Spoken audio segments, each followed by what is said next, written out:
Africa टूट रहा है। अफ्रीका का लगभग एक तिहाई हिस्सा अफ्रीका से अलग हो रहा है।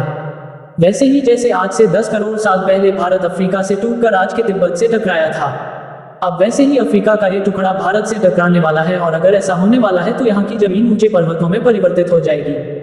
आसपास की जगहों पर लावा निकलने लगेगा और इस समय बीतने के साथ साथ ये जगह बर्फ से ढक जाएगी। लेकिन हमारी पृथ्वी के साथ ऐसा क्यों हो रहा है? क्या हम इसे रोक नहीं सकते? आखिर भविष्य में हमारी धरती के साथ क्या होने वाला है? आज से लगभग 4.5 करोड़ साल पहले हमारा पूरा ग्रह पानी से ढका हुआ था। पृथ्वी को बने हुए कुछ ही साल हुए थे, जिसकी वजह से पानी के कुछ ही फुट नीचे लावा उबर रहा था। समय के साथ साथ ये लावा ज्वालामुखी के रूप में बाहर निकलने लगा, जिसकी वजह से पानी के ऊपर छोटे छोटे आइलैंड के रूप में जमीन बनना शुरू हुई।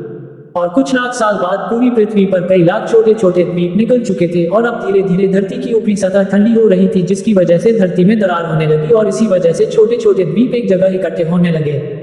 ये घटना कई लाखों सालों तक हुई। ये द्वीप कई बार इकट्ठा होकर टूटते रहे और कई लाखों सालों बाद ये सारी जमीन एक जगह इकट्ठी हुई, जिसे आज हम द्वीप महाद्वीप के नाम से जानते हैं। आज से लगभग 20 करोड़ साल पहले से टूटना शुरू हो गया और उसी विशाल महाद्वीप में से भारत, एंटार्क्टिका, ऑस्ट्रेलिया और अफ्रीका से टूटकर आज के तिब्बत की सतह से अटक रहा टकराव इतना भयंकर था। इसकी वजह से तिब्बत की जमीन सिकुड़ गई और जहां टकरा हुआ वहां विशाल हिमालय खड़ा हो गया। आज भी माउंट एवरेस्ट की ऊंचाई बढ़ रही है, क्योंकि भारत की जमीन तिब्बत की ओर दबती जा रही है। आज आप जितने भी देश जानते हैं, वो करोड़ों सालों पहले एक हुआ करते थे। धीरे धीरे वो अलग हो गए और आज भी हर साल धीरे धीरे अलग हो रहे हैं। और इसका सबसे बड़ा उदाहरण है अफ्रीका का ये हिस्सा, जो 2 हिस्सों में टूट रहा है। 2005 में दक्षिण पश्चिमी केन्या से नैरोबी नारो का है बेतकरार जमीन फटकर 2 हिस्सों में बंट गई और ये दरार हर साल 6 से 7 मिलीमीटर जितनी बढ़ रही है।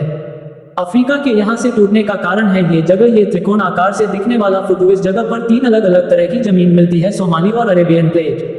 तीनों प्लेट्स के यहाँ जुड़ने की वजह से पूरा त्रिकोण हिस्सा अंदर से निकले लावा की वजह से बना हुआ है, जिसकी वजह से यहाँ हजारों सालों से ज्वालामुखी निकलना आम बात है। यहाँ रहने वाले लोग इस जगह को अपने रहने का ठिकाना मानते हैं।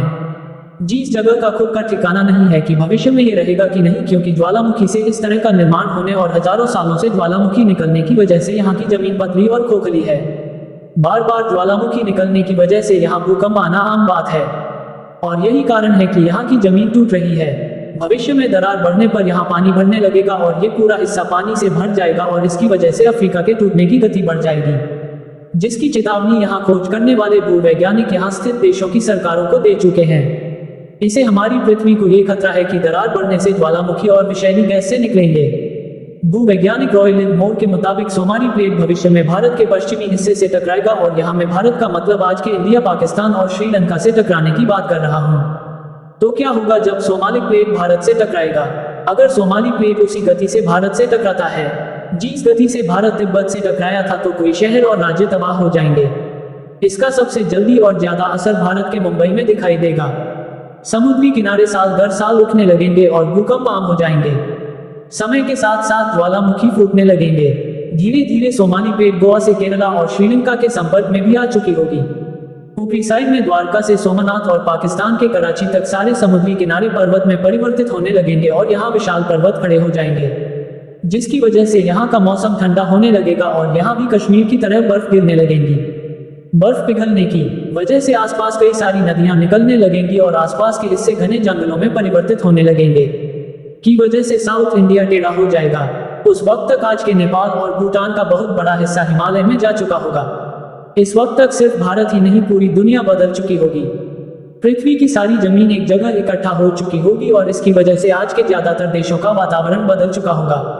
आज का पूरा एशिया और ज्यादा उत्तर की तरफ जा चुका होगा। इसकी वजह से आज के घने जंगल रेगिस्तान में परिवर्तित हो चुके होंगे और आज के रेगिस्तान घने जंगलों में। तो इस वीडियो को देखकर दुबई और सऊदी अरब में रहने वाले लोग नाचना शुरू ना करें, क्योंकि अगर पृथ्वी का भविष्य में ऐसा होता भी है तो अफ्रीका के भारत से टकराने और पूरी पृथ्वी की जमीन एक जगह इकट्ठा होने में बहुत साल लगेंगे। इतने की तब तक आपके बाद आने वाले हजारों पीढ़ियां बीत चुकी होंगी। हो सकता है कि हम तब तक एक बहुत विकसित प्रजाति बन चुके हो और हम पृथ्वी के अलावा दूसरे ग्रहों पर भी रहने लगे हों।